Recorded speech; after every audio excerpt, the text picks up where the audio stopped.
Hey guys, it's Ike, and welcome back to another edition of Bad Ramblings, the series where I ramble on badly.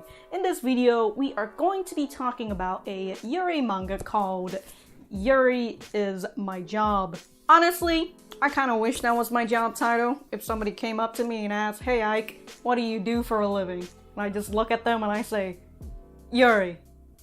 And I just shuffle away awkwardly because I don't know what else to do.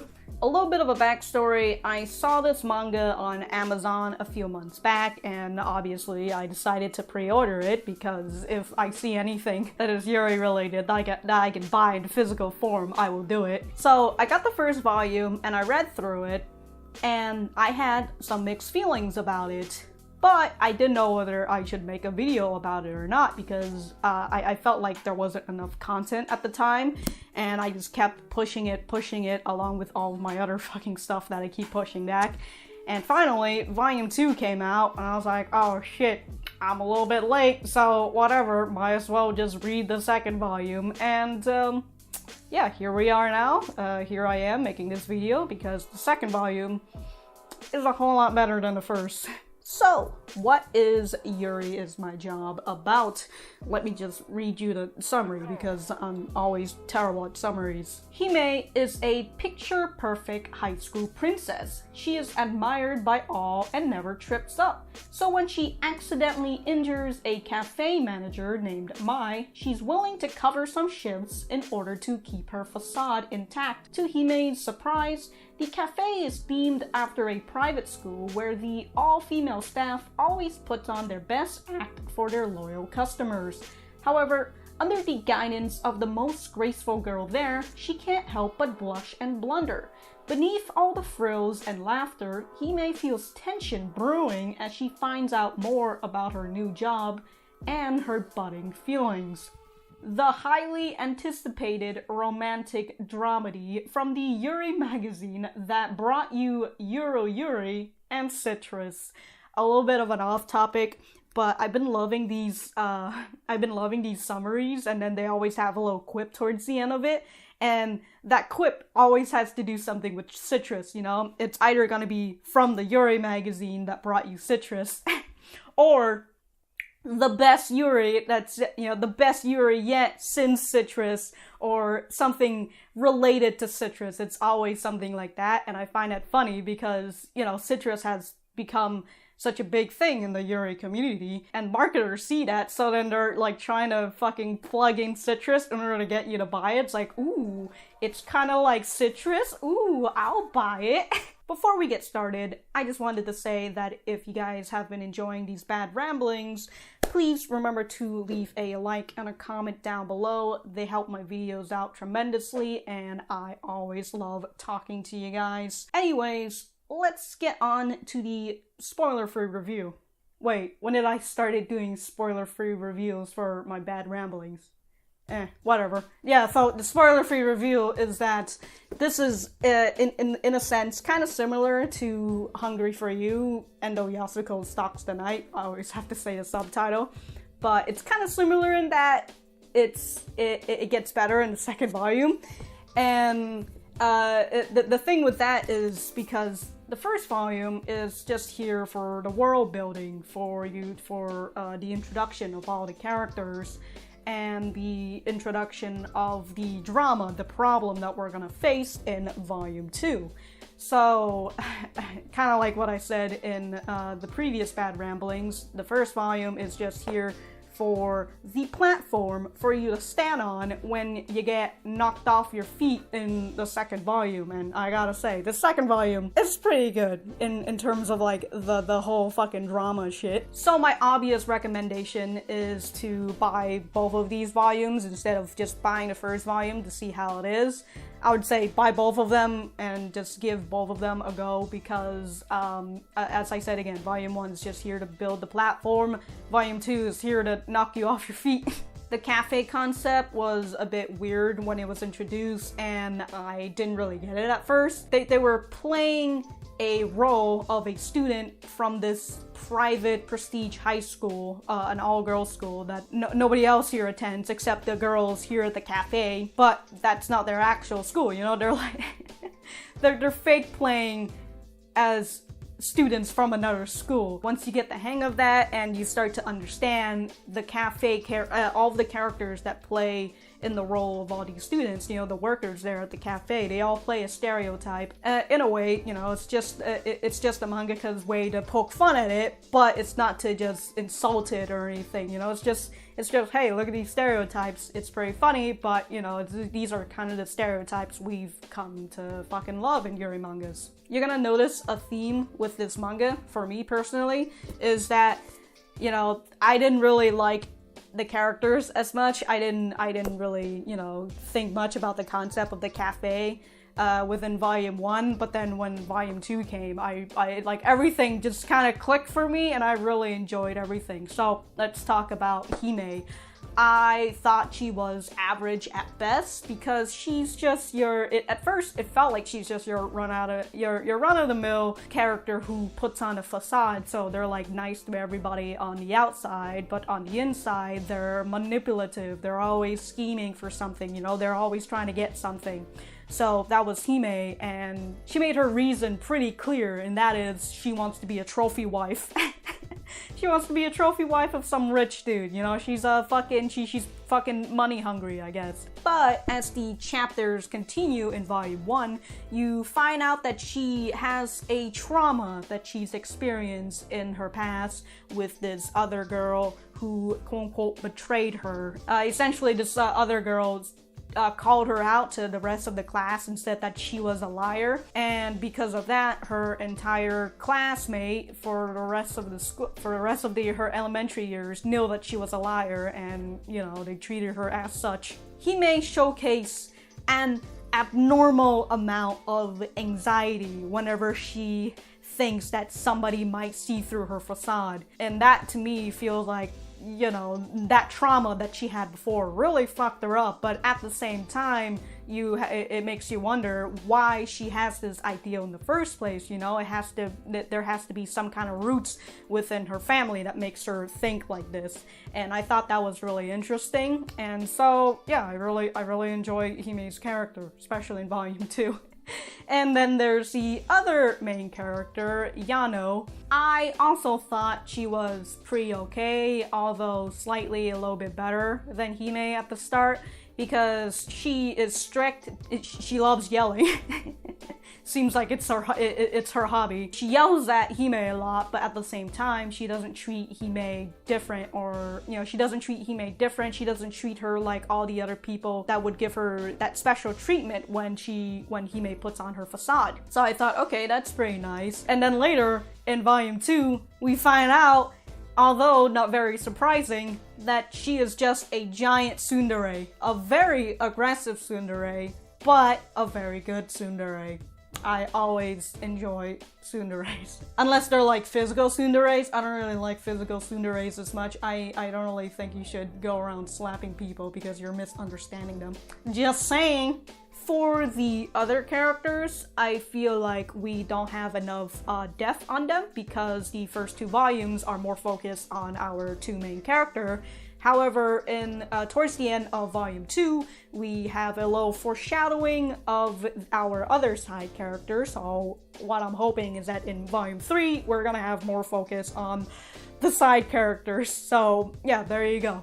And before I forget to mention, I really enjoy the art. I specifically enjoy how the mangaka draws character in despair, especially with Hime, when I said that, you know, she showcased an abnormal amount of anxiety. Like, you can see it on her face.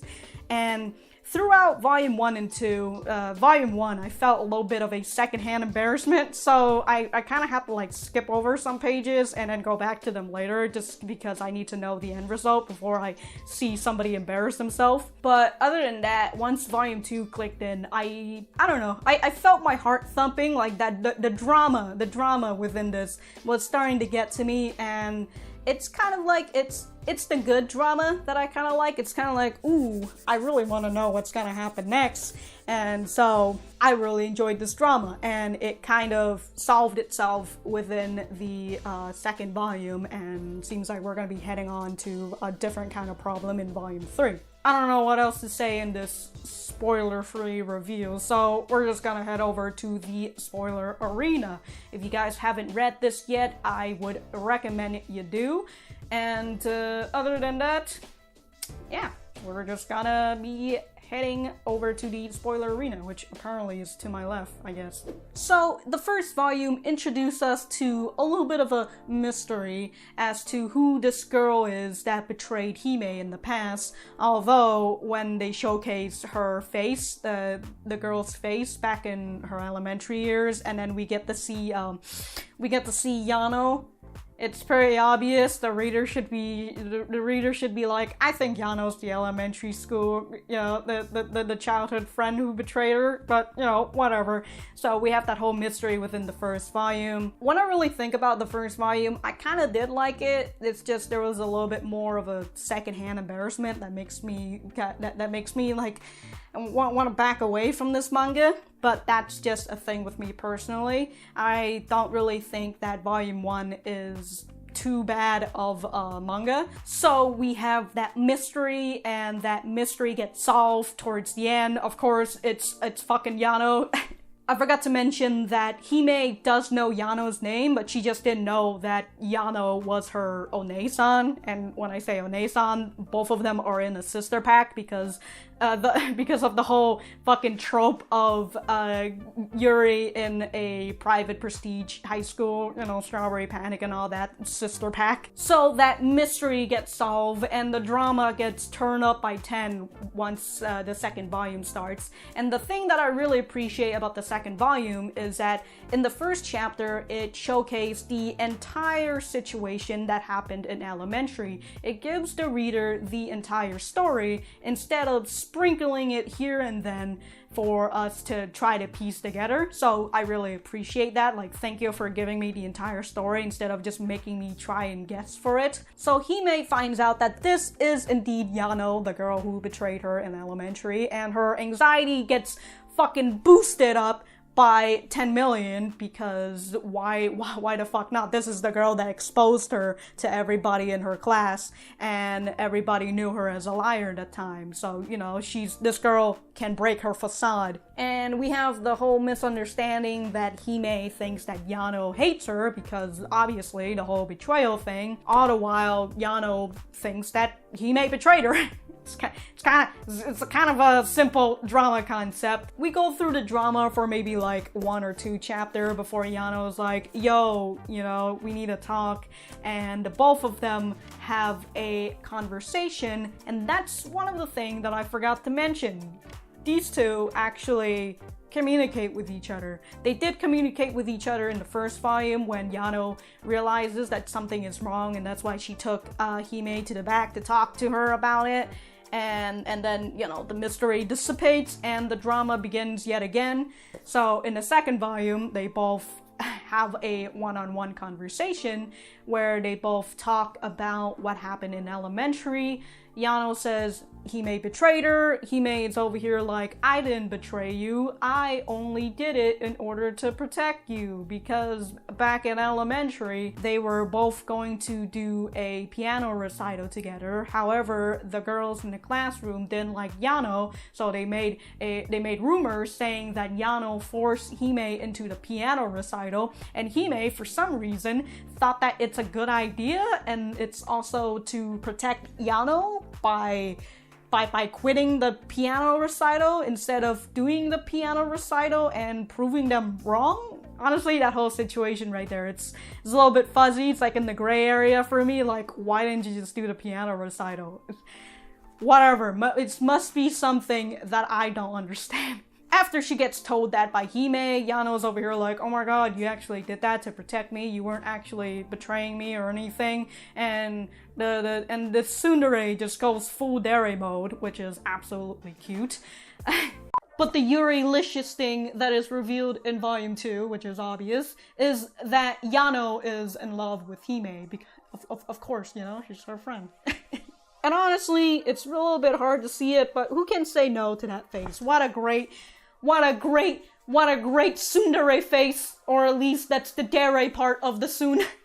So once we have that part of the drama pushed aside, we are faced with the parallel problem, which the problem parallels the elementary days between Hime and Yanou. The one or three chapters that goes through the current drama that I was talking about before. This is starting to get confusing. Yanou kind of freaked out in the cafe and just yelled a bunch of stuff, and because of that, that caused rumors to be spread via Twitter about how Yanou might actually have forced Hime into this sister pact. Again, it parallels with the elementary days when the girls said that Hime was forced by Yanou to do the piano recital, and here's Hime again thinking about the same solution, which is, I'm gonna quit the sister pack.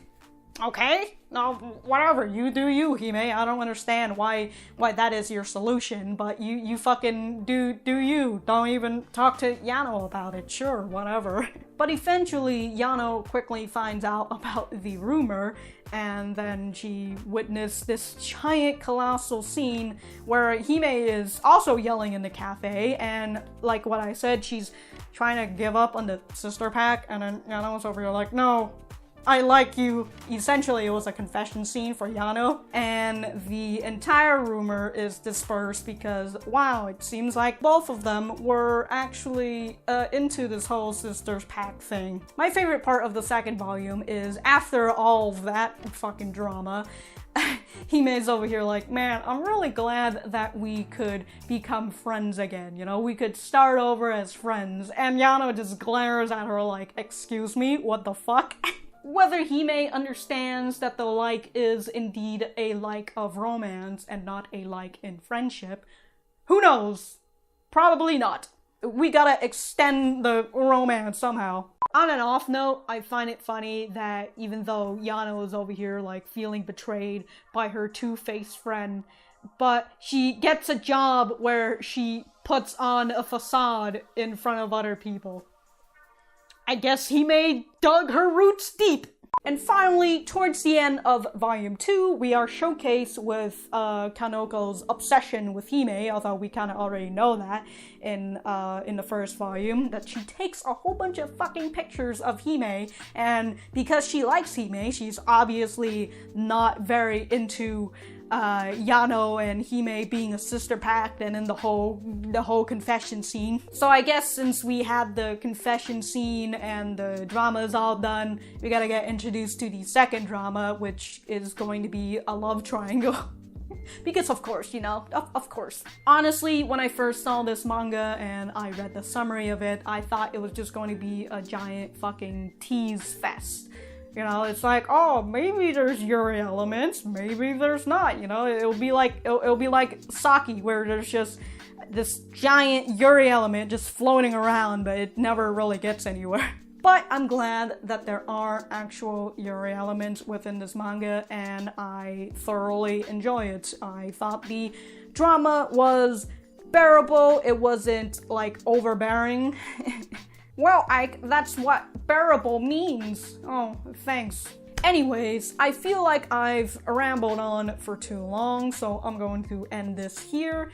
If I have anything else to say, or just writing my afterthoughts / mild ramblings, you can find that in the description down below, or just go to my website at ikarat.com. Thank you guys for watching this. Please remember to like, share, comment, and subscribe. I've got my social media. Check me out on my Twitter, my Instagram. Got my Discord as well if you want to come on and hang out with me and some other cool individuals. If you enjoy my content and you want to support me financially, I do have a Patreon where for $1 a month, you can buy out my friendship. Other than that, thank you guys again for sticking around, and I will see you guys in the next video.